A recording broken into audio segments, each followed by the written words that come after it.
Élémentaire en direct du salon Vivatech, le plus grand salon des technologies en Europe. Ça se passe près de Paris. La question du jour, comment rendre les villes plus résilientes face au changement climatique? Pour y répondre, Audrey Racine reçoit Hélène Chartier, directrice de l'urbanisme et du design au CAC 40.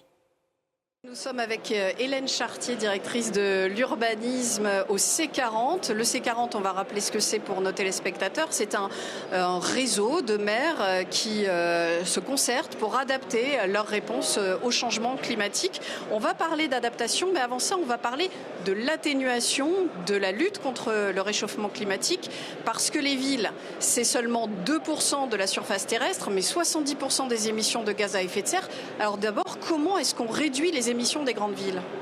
Oui, bonjour, merci beaucoup. Oui, effectivement, l'adaptation et l'atténuation, c'est vraiment les deux faces d'un même problème. Il est absolument indispensable que les villes continuent à réduire leurs émissions, mais aussi s'adapter de ce dont on va parler après. Donc pour réduire les émissions, on sait de manière générale que les villes, les émissions produites sur leur territoire, c'est à peu près la moitié, ça vient de leurs bâtiments. Le chauffage, la construction des bâtiments qui est aussi quelque chose d'important, les énergies qu'ils vont utiliser, les transports et notamment tout ce qui est les voitures qui utilisent beaucoup d'énergie fossile, et puis aussi les déchets que la ville va produire et qu'il faut brûler, etc.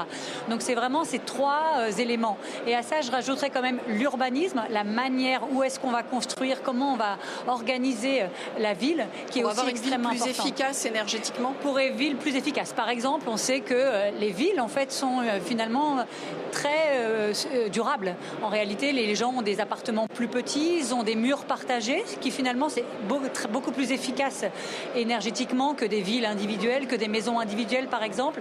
Ils sont moins dépendants de la voiture, donc ils vont moins utiliser. Donc en fait, le mode de vie urbain est finalement un mode de vie plus durable.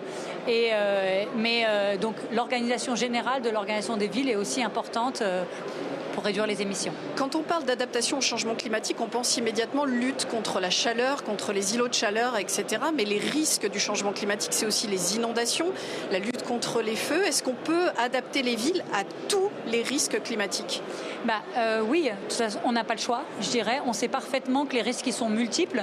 La chaleur en ville, on le vit maintenant aujourd'hui à Paris, dans beaucoup de villes. Mais aussi, vous avez raison, les inondations. Il y a eu l'épisode, par exemple, d'inondation de Valence récemment, dans plein d'autres pays, bien sûr, où on le voit. On voit bien que les pluies sont beaucoup plus intenses, fréquentes. Et donc, en très peu de temps, on peut avoir tous les systèmes de drainage qui sont débordés et que les villes ne sont pas forcément dimensionnées pour vivre ça.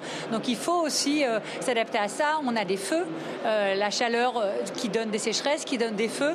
Et puis, donc en fait, les villes doivent réfléchir à ces multirisques et à des possibles enchaînements, des cascades de risques. Par exemple, la chaleur, la sécheresse, les feux qui augmentent les émissions. Donc comment elles se préparent à tout ça en même temps?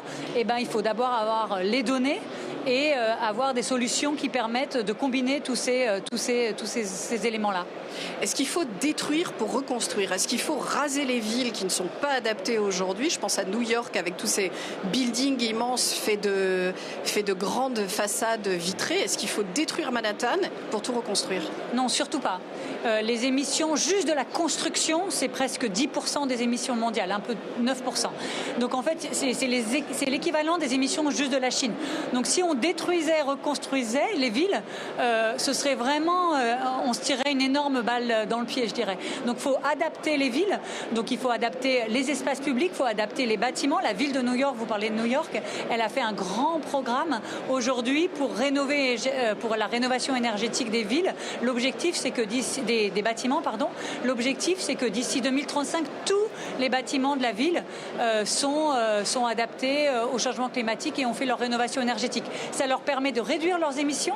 La ville de New York, c'est 70% des émissions des bâtiments du fait de la typologie de leurs bâtiments, mais ça permet aussi, on voit bien, de mieux protéger de la chaleur, de mieux protéger du froid en hiver, et donc c'est la priorité numéro 1. Donc non, on ne détruit pas, on adapte.